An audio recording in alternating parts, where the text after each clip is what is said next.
My golden child sister stole my car and crashed it into the wall because I wouldn't let her live in my house. So I sued her for $50,000 and won. My parents have always treated me and my sister differently for as long as I can remember. Whenever there was a fight, they would always take her side. When we were 8, she broke an entire set of plates and glasses by throwing the box around and jumping on it. She knew that our parents would be angry and she was in trouble, so she blamed it on me. I tried telling them that I was in my room when it happened, but they didn't listen. I was grounded for a whole week while my sister was rewarded with her favorite food for telling them the truth. They also wouldn't celebrate my birthday because they were too busy working. But they would always go all out for my sister's birthday, and buy her whatever presents she asked for. Even though her demands got ridiculous at times, like wanting the latest phone at just 12 years of age, my parents never said no to her. Meanwhile, if I wanted to get new clothes to wear, I had to beg and do chores for a whole week. You see, my parents considered our grades to be the most important thing in the world. She would always get the highest grade in school, so my parents would praise her nonstop. I really tried to match her performance by working hard, but never did as well. So they would always tell me things like, maybe if you learned more from your sister, you wouldn't be such a disappointment. And my sister kept on taking advantage of their favoritism. Things like snatching the TV remote from me and taking my toys but never sharing hers were normal. But she also went too far sometimes. One time, I was really excited for my school field trip and spent the entire week preparing for it. My sister saw that, and decided to sabotage me by lying to my parents. She told them that I had been peeping on the girls' washroom in school, and to my surprise, they believed her without even checking for proof. They never called the school to confirm, and simply decided to punish me by not allowing me to go on the trip.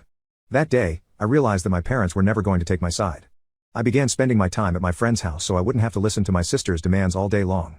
I also took on a job in high school so I could pay for my own stuff. That was because I never got an allowance like my sister.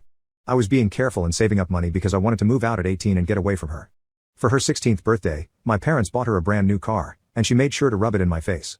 Whenever I had to go somewhere, she would ask me if I wanted a lift, and then proceed to say, "Oops, sorry, I can't waste my fuel on useless people." As time went on, I simply ignored her and kept to myself.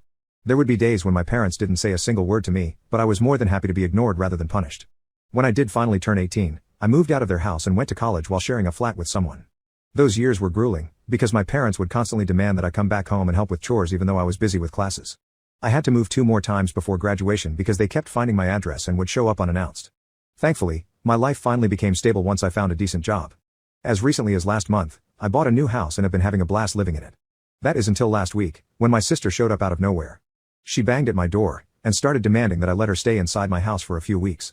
I denied her demand, and told her to leave me alone because I had cut them off from my life. Then she started explaining that she had a fight with her parents, and wanted to stay away from them. But it wasn't any of my business and I never let her in, so she eventually left after ringing the doorbell for 20 minutes straight.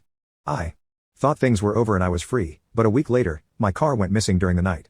I panicked but still checked the cameras before calling the police. It turns out, my sweet little sister had broken the window of my car with a brick and stolen it from right outside my house. I had an epiphany and realized that she was attempting to once again belittle me like she had done her entire life, but this time, I wasn't going to let her get away with it. I called the cops and reported the car as stolen with the camera footage as evidence. But 2 days later, I found out that my sister had just crashed it into a wall somewhere and left it there like a piece of garbage. I have never been more angry, and knew I had to take revenge.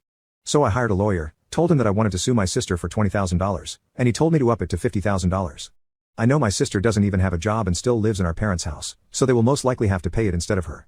But it doesn't matter, because they will learn what they did to me was wrong. My golden child sister stole my car and crashed it into the wall because I wouldn't let her live in my house. So I sued her for $50,000 and won. I have never been more angry, and knew I had to take revenge. So I hired a lawyer, told him that I wanted to sue my sister for $20,000, and he told me to up it to $50,000. I know my sister doesn't even have a job and still lives in our parents' house, so they will most likely have to pay it instead of her. But it doesn't matter, because they will learn what they did to me was wrong. Once I filed the lawsuit, I got a dozen calls from my parents, which I ignored. But then they showed up at my door just like my sister, and told me to stop what I was doing immediately.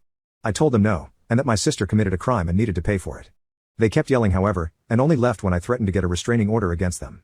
Edit. Well, it's been a month since then and I am happy to say that the lawsuit is over.